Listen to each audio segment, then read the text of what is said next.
ناظرین آداب، Urdu news and media network India کے تحت میں جاوید جمال الدین آج کا اخبار کے عنوان سے پیش خدمت ہے اردو اخبارات کی جھلکیاں۔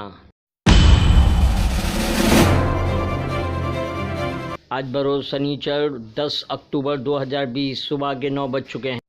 روزنامہ اردو ٹائمز کی شہ سرخی: بنگال میں بی جے پی لیڈر کے قتل خلاف پرتشدد احتجاج۔ ایئر کرافٹ کی خفیہ اطلاع پاکستان کو دینے کے معاملے میں دیپک شرت گرفتار، ماسٹر اے ٹی ایس کی کارروائی۔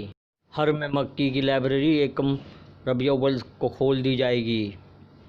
زمین کے تناظر پجاری کو زندہ جلانے کا واقعہ۔ ٹی آر پی گھوٹالہ، 4 ملزمان کو 13 اکتوبر تک پولیس تحویل۔ لوکل ٹرین میں عام آدمی کو سفر کی اجازت دی جائے۔ ممبئی میں 2823 نئے کورونا متاثر۔ ہاتھرس کی بیٹی کو انصاف لانے کے لیے مسلم خواتین میدان میں۔ جی ایس ٹی بنی میونسپل انتظامیہ کا نجات دہندہ۔ بہار میں شیوسینا 50 نشستوں پر تیر کمان پر نہیں بلکہ بسکٹ نشان پر انتخاب لڑے گی۔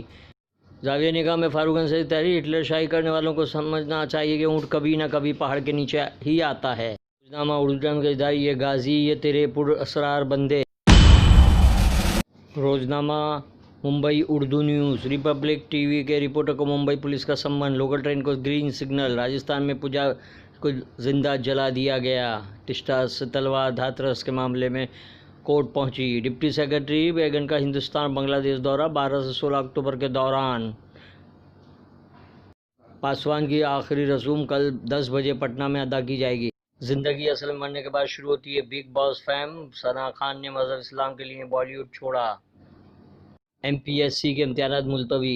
شب فروز کالم میں مشرف شمسی: محمد بن سلمان ہوں گے سعودی عرب کے آخری بادشاہ۔ فارس توڑی کا مضمون: Arnab Goswami elected media. Mumbai police اداریہ: سبھی سے تال میل بٹھانے والے پاسوان نہیں رہے۔ روزنامہ انقلاب کی شہ سرخی: بھیم آرمی اور پی ایف آئی کے لنک کا کوئی ثبوت نہیں۔ بی جے پی اور کانگریس کے درمیان زبانی جنگ جاری۔ مودی حکومت کی پالیسی سے ہندوستان کمزور۔ ہندو اور مسلمان فوٹ ڈالر نوبل انعام یافتہ جوزف اسٹرائک کا بیان۔ ہاتھرس معاملے کو مسلمان سے جوڑنے کی مذمت۔ کربلا جوہر باغ میں کربلا یونیورسٹی قائم ہو کر رہے گی۔ مضامین: جمہوریت شرمندہ ہو رہی ہے، عصمت دری ایک سیاسی ہتھیار، اور باپو کیا تمہیں اپنے دیش کا حال معلوم ہے؟ روزنامہ ہندوستان ممبئی کی شہ سرخی: مودی حکومت کی پالیسی سے ہندوستان کمزور۔ ہائی کورٹ میں پی آئی ایل دائر۔ سوشانت کی موت کے معاملے میں ارنب گوسوامی کی رپورٹنگ کے گمراہ کن ہونے کا دعویٰ۔ امت مسلمہ کی ذبح و حالی اور اس کے اسباب۔ خدمت خلق بہترین عبادت۔ اداریہ۔ روزنامہ سہارا ممبئی: کالا دھن ہندوستان کو بڑی کامیابی۔ غیر قانونی نکاسی معاملے میں لالو کو ضمانت۔ بہار اسمبلی الیکشن کے نتائج کے دن جیل سے باہر آنے کا امکان۔ آلودگی پر قابو پانے کے لیے دہلی میں لگے گا اسماگ ٹاور۔ امن کا نوبل انعام ورلڈ فوڈ پروگرام کے نام۔ انڈونیشیا میں لیبر قانون کے خلاف مظاہرہ۔ بائیڈن 3 ماہ سے زیادہ حکومت نہیں کر سکیں گے۔ ہندوستان کو آج ایک اور ودیا ساگر کی ضرورت۔ ظفر محمود کا مضمون: تعلیمی پالیسی کے تحت ایلیمنٹری سطح کا نظام۔ بہار اسمبلی الیکشن کا بدلتا منظرنامہ۔ روزنامہ صحافت ممبئی: سپریم لتار کے بعد حرکت میں آئی حکومت۔ ایران کے خلاف امریکہ کی معاشی دہشت گردی۔ ملک میں کورونا کے سوا 1,06,000 سے زائد ہلاک۔ گھر کا بھیدی دیپک شرت گرفتار۔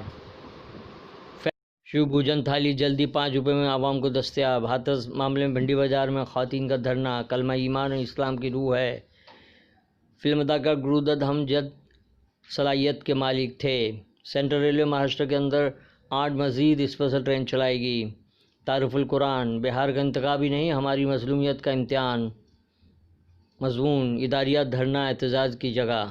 یہ تھی اردو اخبارات کی جھلکیاں۔ آپ سے گزارش ہے چینل کو سبسکرائب کیجیے، لائک کیجیے، شیئر کیجیے اور اپنے قیمتی مشوروں سے نوازتے ہوئے کامنٹس کرنا بھی نہ بھولیں۔ پھر ملاقات ہوگی۔ اللہ حافظ۔